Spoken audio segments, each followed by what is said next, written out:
Helicopters, he did war sounds, he did street sounds, he did typewriters, he did music.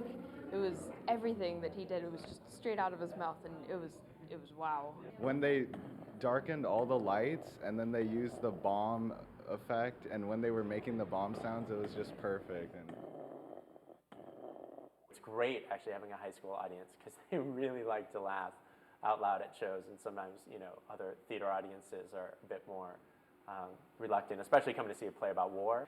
So I play the historical event, who is not just one character, but is about 21 different characters, I think. And they range from being sort of a barefoot street urchin to being American GIs, to being a newswire service boss, to being a sex worker, to a nun. I play the reporter, and he actually doesn't have a name in the script. He's just listed as the reporter. I thought the balance between comedy and serious moments was so well done. It's satire.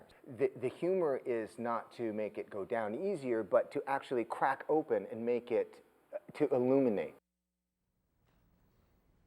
You can catch the two-man show for yourself and step into the so-called nightmare comedy for one more weekend.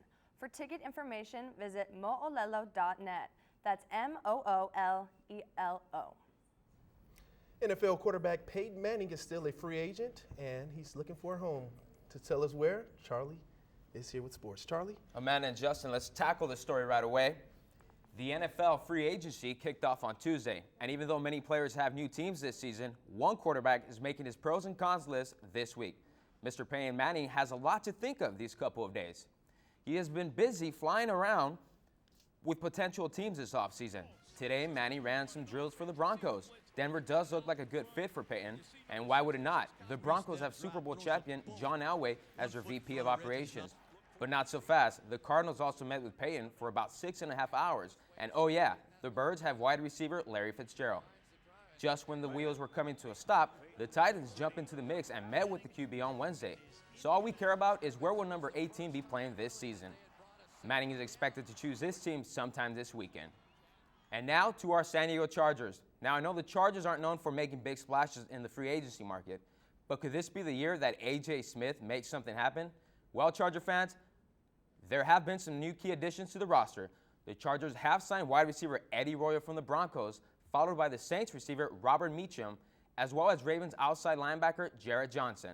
Center Nick Hardwick was happy to sign a 3-year contract to remain a Bolt, which means the Pro Bowl center will be finishing his career as a Charger. One player who will not be finishing his career as a Charger is receiver Vincent Jackson. The Pro Bowler will be taking his talents to Tampa this season. The Chargers decided not to place their franchise tag on VJ, which meant he was open to hear from any team in the league who wanted him. The Tampa Bay Buccaneers wasted no time when free agency opened. They were able to sign Jackson to a 5-year worth $55 million. Last season with the Chargers, he caught 60 passes for 1,106 yards, as well as 9 touchdowns. This was no surprise to San Diego. In 2010, both Jackson and the Chargers got into a nasty contract dispute that ended up costing him much of the 2010 season. Time will tell if the Chargers made the right choice. March is upon us, and that means the start of college basketball. March Madness. San Diegans, not only do we have the Aztecs men's basketball team going to the big dance, but we also have the women's basketball team making it to the big show. On Monday, the 12th seed Lady Aztecs found out they would be playing the 5th seed LSU Tigers. Any team that's in the tournament is going to be a good team.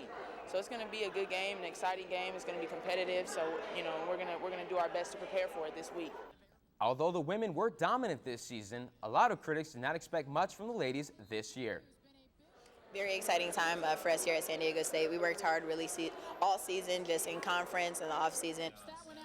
The game kicks off in Louisiana on Sunday at 4:45 p.m. The game will be televised on ESPN2. Earlier today, the men's Aztecs basketball team faced off against North Carolina State in Columbus, Ohio. The Aztecs played their hearts out against the Wolfpack, but fell short of making it into the third round. The Aztecs trailed for the majority of the game and never seemed to get into a groove. NC State with the win, the final score 79-65. So Amanda, Justin, let's see if the Aztecs can do something next year. Yeah, tough loss this season. It was. Thanks, Charlie. Thank you. Thank you. A local community is divided. Some want peace, while others want to party. And actor George Clooney is in trouble with the law. We'll tell you what the Star did after the break.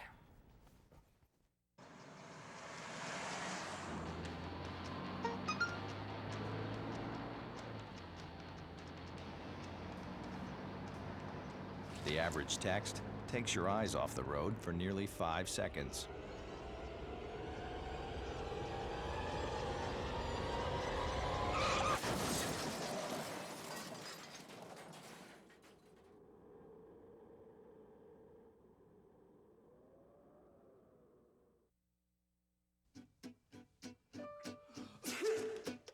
Danse, balance la cadence, ondule bien tes hanches, au bal du dimanche. Danse, que la fête commence, dans ma belle robe blanche, je suis ton chou. You didn't give up on sex. Don't give up on birth control either. There are more methods than you think. Find yours at bedsider.org. Pacific Beach is well known for its nightlife, but it's technically not an entertainment district. It's residential, and an issue has been brewing for years, dividing the community apart.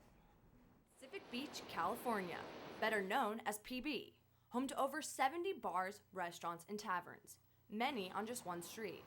The city has a large population of college students and young adults, but it's also home to another demographic, families and longtime residents.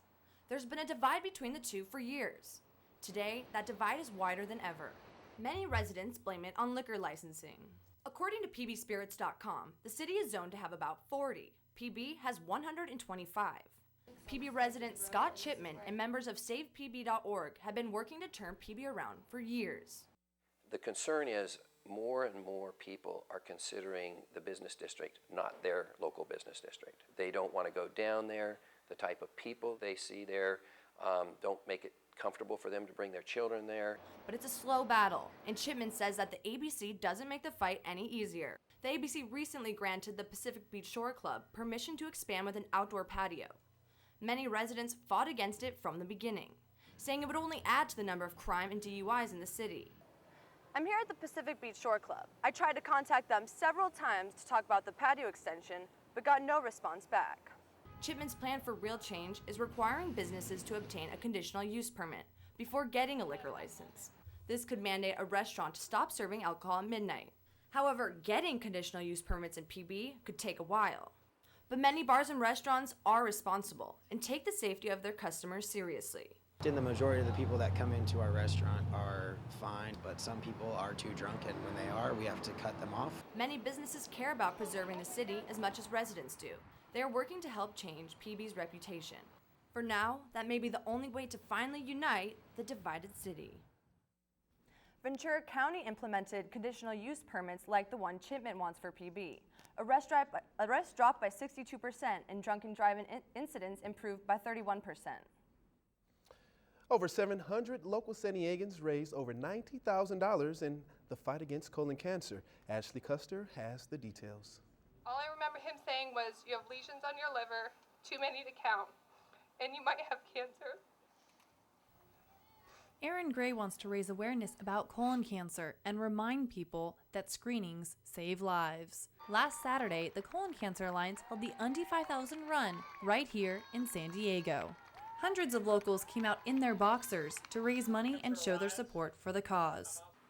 Ever wonder what the inside of your colon looked like? Well, now you might. Colon cancer is the first leading cause of death amongst non-smoking Americans. Even though statistics are alarming, survivors are living proof that miracles do happen. A year ago, I was given 6 months to live with no hope, and now I'm out here smiling and enjoying the sunny days. Bowers was not only touched by the turnout, but also by the outpour of support. I was a blubbering, crying mess the whole way. I mean, it's very emotional. I mean, my family came out here to support me, complete strangers, everybody coming and talking to me, and it's really nice to know that while a lot of people can't do a lot for you, they can certainly support you and empathize with you and just make you feel good. A portion of the proceeds will help eligible uninsured and underinsured San Diegans receive free colorectal cancer screenings. And for those who missed it, I would say come out here. Come out here next year. You could make a difference in somebody's life with the money that gets raised here. I'm Ashley Custer, Newscene. Colon cancer affects 1 in 20 people. If you would like to donate, go to ccalliance.org. A new study